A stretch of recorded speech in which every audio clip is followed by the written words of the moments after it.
Of course it's going to look amazing. It's fabricated bullshit. Yeah. It's unicorns and rainbows that don't exist in anywhere but fairy tale land. And this young kid that looks so uneducated on this is going to destroy lives, including his own, unless he starts to look at real numbers and reality. All right, people are asking about MPI.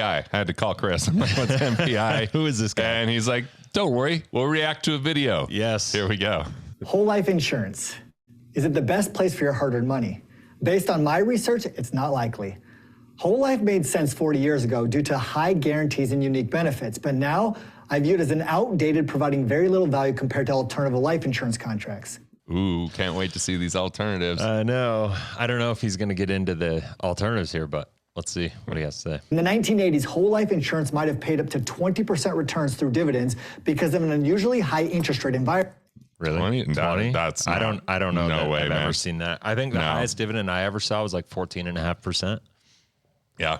Like that's about the range. Late 80s, 14.5%. Gross, not net. Yeah, totally. So yeah. Now the max dividend is typically below 6% before fees and cost of insurance. Okay, Why is it so low?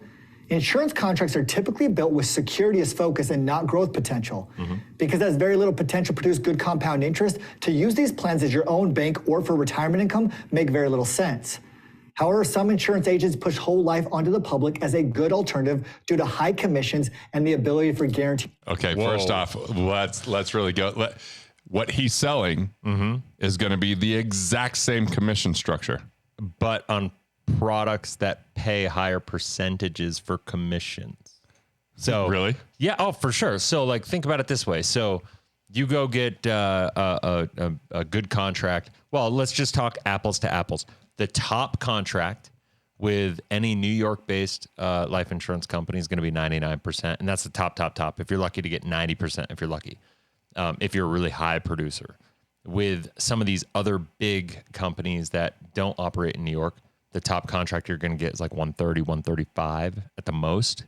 And, the top contract for IUL products is 165. Really? Yeah. So you're talking. So he's like just 100% inaccurate in what he's saying here. And so what he's like, at the end of the day, with all life insurance, whether it's IUL or whole life, there are different ways to design the policies, structure the policies, and you can make them more commission-based or less commission-based. And he's going to make it less commission-based. Yeah, I mean, as you could do with whole life. Listen, I've seen a lot of MPI policies, and I've had a lot of people send them to me, and I'm stockpiling a bunch of them right now to interview clients of MPI and all that stuff. And it's really bad. All right, let's see what it is. Results, even if the results are below average. Let's compare the features and benefits, projected returns, and a retirement income over a 30-year period between a whole life insurance policy and the MPI secure compound interest account, what I consider the IUL 2.0. So IUL 2.0 on the MPI secured interest account, just made up terms. Secure compound interest account. Yeah. No. Whole life is a permanent life insurance contract with many features and benefits similar to the MPI IUL 2.0 policy, but also some deficiencies when used as a retirement plan. Some of these features and benefits include guaranteed life insurance paid out to the beneficiary, living benefits, 100% tax-free distributions, liquidity with no access penalty of cash value at any age for any reason, and a guaranteed dividend typically around 3 to 4% minimum before expenses. MPI is an index.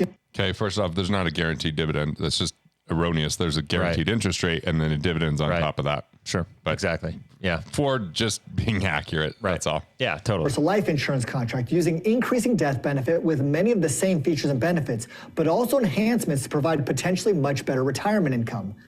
Some of the MPI features and benefits include guaranteed life insurance paid to the beneficiary, living benefits, 100% tax-free distributions, liquidity with no access penalty of cash value at any age for any reason, but rather than a low guaranteed dividend such as whole life, an MPI policy credits interest against the S&P 500.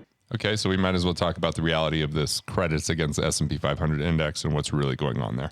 Yeah, so two things. Inaccurate. First of all, guaranteed life insurance payout. If you look at the guarantees behind any IUL, you'll run the other direction. You're never going to put the money into it. And in fact, he's talking require about much higher amounts of money than you originally contract for. right. And so he's going to say, don't look at the guarantees. When they go to actually sell you, I promise you, they're going to be like, don't worry about the guarantees. But then he's going to pitch it here like it's a wild benefit, right? And then the credits interest against S&P 500 index. He made a comment earlier in the video that you can get returns greater than the S&P 500 when in fact, I know for a fact MPI is utilizing Mutual of Omaha in most situations. Maybe they use other companies too, but it's predominantly Mutual of Omaha. That's what's being So sent how does to their me and shared credit with work? me. So they have a cap rate. I don't know what it is currently. I think it's 10.5%. It was 10 last I saw. So if the market goes above 10, you're not getting more. You're not getting anything more. So if the S&P does more than that, you can't get credited greater than the S&P. And if you look at historical returns, the average of I don't even care about MPI. Okay, I care about what is this IUL. MPI is going to be how you keep borrowing. We're going to get to what that exactly. is. Right? It's strategy of how they're utilizing. It's the Index Universal Life chassis product. No matter what, is not going to perform better than the S&P 500 from a long-term perspective when you back everything out. And so you're basically what you're doing is you're taking a fixed crediting strategy. You put your money into the policy. A portion of that money goes to paying the premium or to the insurance costs, and a portion of it goes into like a cash value into the general fund of the life insurance company. They're going to create they're going to get a guaranteed return based on what their general fund does, and it's like the fixed crediting side of an IUL. And rather than give you that fixed crediting as a return, they're going to go risk it in options, and that's what they do. And so, you know, the options budget, options cost, it's gonna be less. No, yeah. I mean, that's if you understand anything about options, you understand that like this idea, this concept is never going to work long term. Yeah.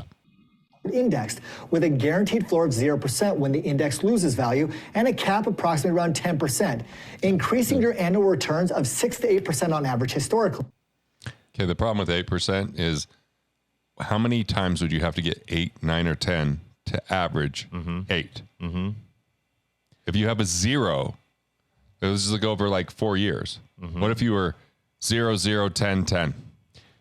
Right. He's saying 6 to 8. And so, right. If you go 0, 0, 10, 10, what is that? That's 20 divided by like 4. It's 5%. Yeah.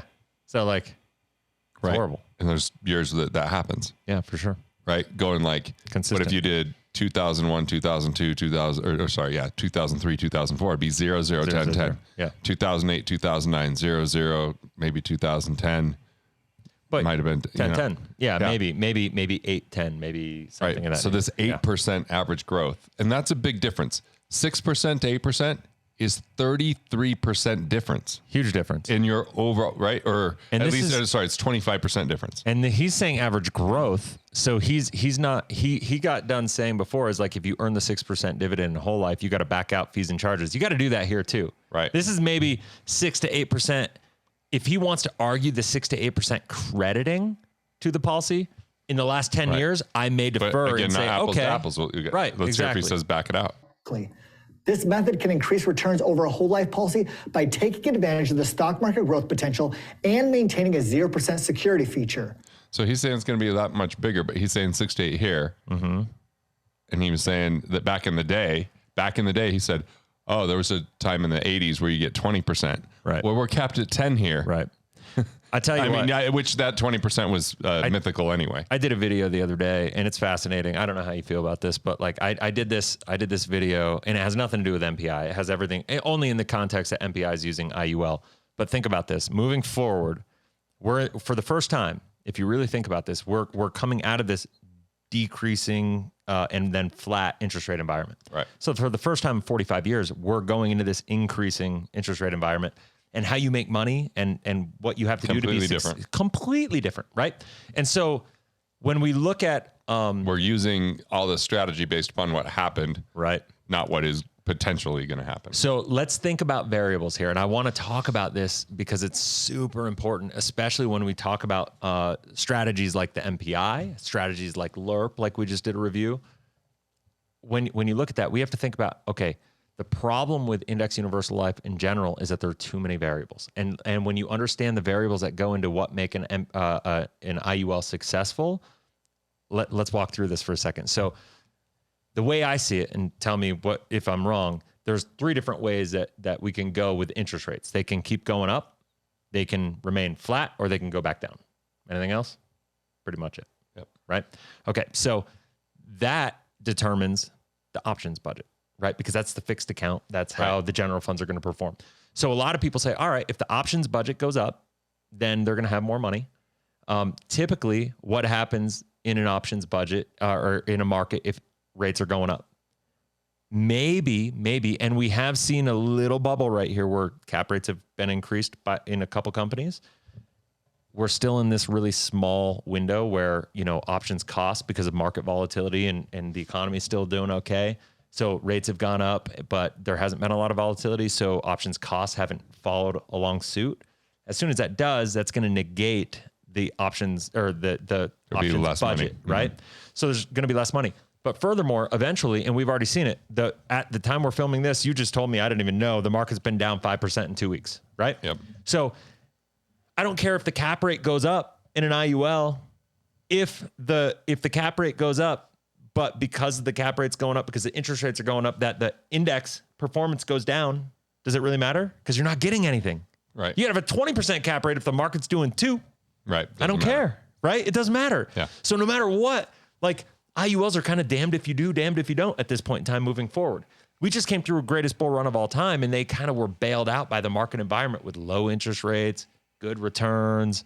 Even though the cap rates kept getting reduced, the high performance in the market bailed them out. But the bottom line is moving forward, we have interest rates go up. If they stay flat, we have some problems, right? I think the market's going to struggle and performance of the S&P is going to be bad. The only thing that works in some way for IUL is if interest rates go down again, because it's gonna make it so the market, the S&P 500 performs better. But if the market goes down again, cap rates are going to come down because the options budget's going to go down. Because of option budget. So no matter what you do, but here's the deal. That's why 8% is a daydream. Yeah, exactly. And so, but when you look at whole life insurance comparatively, I would personally be willing to wager a fair amount of money that over the next 10 to 15 years, whole life actually apples to apples is going to way outperform any IUL policy because of the fact that if interest rates go up, whole life is going to capture that. IULs may have cap rates go up. I don't think they will. Mm-hmm. But what you're going to see is dividend rates will go up. Dividend rates are going to go up, and you'll be able to capture that in whole life. But even if you have the increased potential in IUL, the actual performance is going to be less because the market's going to suffer accordingly, right? Like, so it's like, so it's naive to say 6 to 8. Sure, totally. In addition, by accessing the participating insurance loan feature against the cash value at 4%. Let's talk about participating. Participating basically so he's means saying arbitraging it. He's talking about arbitrage, right? So he's basically saying, hey, participating because you could still make more than what they're charging you when the market's going up and you get that spread. That is the foundation of what MPI is built on, is the spread, the potential arbitrage. And if you know anything, you're paying less for the loan than you're earning. So got to get really technical to understand this, because there's illustration regulation that allows for IULs to illustrate 50 basis points or 0.5% of positive arbitrage. So if you borrowed $10,000 against a policy, they're going to charge you 5%, like it may be a little more, a little less. But if you pay 5%, it's going to illustrate it growing by 5.5%, right? So anytime you can do that on paper, obviously it's going to be amazing, right? It's going to be sexy. You're going to have more money. Yeah, it's going to be making money on someone else's money, and it'll grow. You're acting like banks do to your money. Yeah, exactly. Like, but it's not. It doesn't work that way. Which we call the MPI relock, and contributing the additional capital back into the policy as increased premiums. The strategy can enhance growth potential up to 15%. Because an MPI life insurance policy offers interest credit against the index instead of contractual dividend, whole life could be considered a little bit more secure, as there may be years. Could be. It's naive. MPI receives no interest and still has basic expenses. But that little extra security in the form of a guaranteed low dividend can drastically impede your cash value growth and retirement distribution potential. Let's do the math. Consider a 35-year-old setting aside $10,000 a year into both the MPI and whole life contracts. After 30 years of growth, whole life is projected to have around $600,000 in cash value after a total contribution of $300,000. That is barely enough to keep up with basic inflation, providing minimal increased wealth. With an MPI with the same $300,000 contribution, the projected cash value is around 1.5 million. Okay, I love it because projected, projected, like fabricated. I gotta see that. And it says MPI results calculated based upon a growth, based on a 6.4% growth. Yeah. And assumed 4% relock loan rate. So he's assuming. By the way, okay, so let's talk about what this looks like. So at 10,000 annually, 30 years of growth, he's assuming you're using the relock feature, that it's 6.4% growth, that when you borrow against your policy for the relock feature, you're paying a 4% loan rate and earning 4.5% because that's how the illustrations work. So you're positive arbitraging that. That's assuming that for those 30 years, you're always in a positive. It's positive every single year. But you probably have 40% of the time where it's not. And I've done videos on this, not on MPI, but on retirement income utilizing IUL, which is very similar. The problem is that's when you start borrowing against IUL, that's when you inject all the risk into IUL. Right. And the problem with MPI and the relock is that you start doing that in year 3 of the policy. And so if you start doing that when you're 30, the problem is these loan rates compound against you. And when he's illustrating it being positive every single year, 10 years in, if you're young and the insurance costs are low and all that stuff, it might not be that bad. But the problem is now you have all these loan expenses that are compounding and compounding and compounding. And now you start hitting a couple negative years with this participating loan, index loan. And this is assuming 6.4% to get to your 1.5. Right. I mean, so that's a big assumption. And the arbitrage between here when you borrowed. Here's what I want to say is that 1.5 million, I don't know the numbers, but I'm just going to venture to guess, and I'm going to ballpark it to say that if you have 1.5 million in cash value, at that point in time, you're going to have much more than that due in loan exposure. Because you're borrowing all Because the you're time. borrowing against it, and that's going to keep compounding at a compounding rate as well. So if you have and you're buying a new policy every 4 years, 3 years? I think it depends. I don't but at the same time, if you have $1 million of outstanding loans and the market does 0 1 year, not only do you have the insurance costs and all that stuff, but now you have an extra, if the loan rate is 4%, you have an extra $40,000 of expenses that are coming out of it. So when they say you can't lose, you just lost 4%. You just lost 4%, even if the market only did 0. Anytime that the S&P does less than the cost, less than 4%, less than 4%, yeah. you have a net cost. Extra expense that's getting injected. And he's assuming that's a positive every year. That is absurd. It's completely insane. That should be illegal to illustrate. Million. But more importantly, how much retirement income can... And how? There's no how here. It's just, I put 1.5 here and 600,000 there, making assumptions. I told you you'd like this. I kind of want to do a spoof video where I just draw numbers on a board and be like, which number do you like better? Exactly. Here you go. How about this, Kurt? You like that? Let's provide it. Yep. And this is another guy. This is Wizard of Oz. This is another guy I've tried to get to debate me, and he lives right down the road, and he won't do it. Yeah, I don't understand why. Look at this. Whole life, with their guaranteed dividend, will reliably generate around $30,000 of annual income, while MPI can produce up to so he's saying 10% can produce 10% of $150,000 of income. Show me anywhere in the world where that's happening. Never. That is insane. This is egregious, dude. Egregious. I told you you'd love it.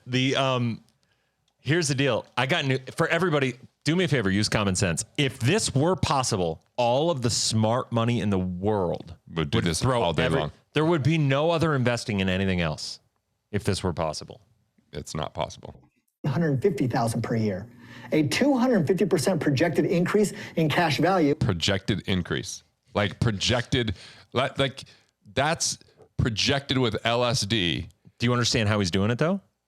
250%. Because he's saying because of the relock feature, because the relock feature, because the arbitrage on the loan. And just stacking those up. And when you do an extra 5% arbitrage on all these different loans over all the years, over the 30 years, Where's that money going? Back in the policy? Borrowing and putting it back in, borrowing and putting it back in? Yeah. What? Mass. It's insane.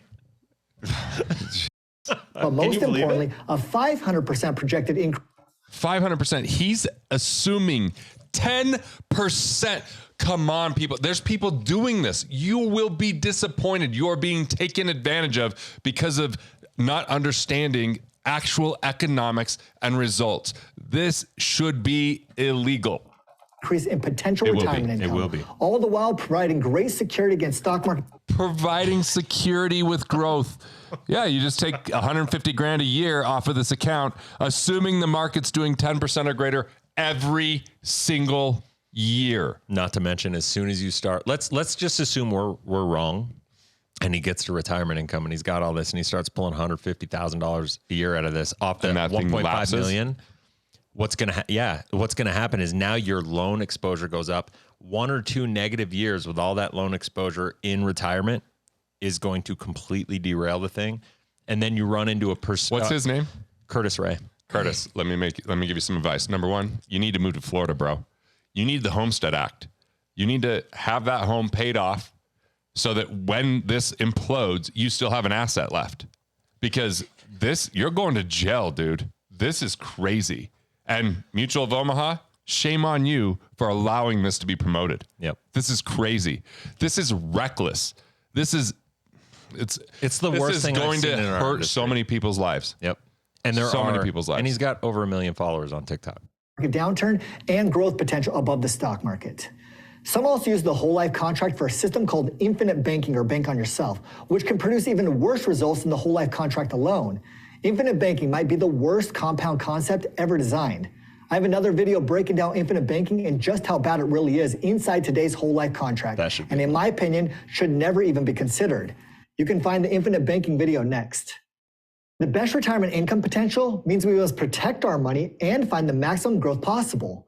Minimal risk might be required to achieve the retirement you expect. Therefore, whole life, with the guaranteed dividend, may likely leave you with an underwhelming and frustrating end result. There you have it. I have nothing to say, man.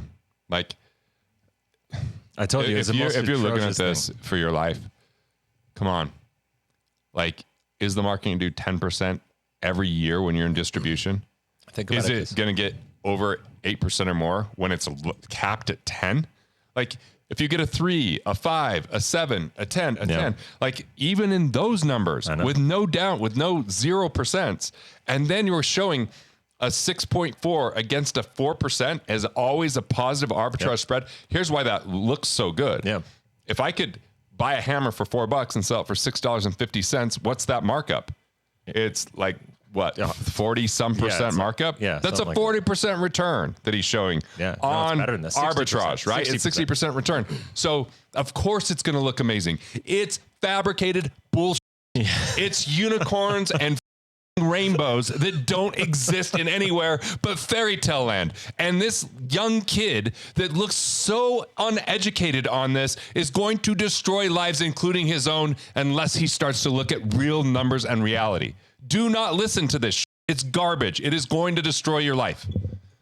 I'm glad I found somebody who's fired up about this. Dude, because this is real people. I know.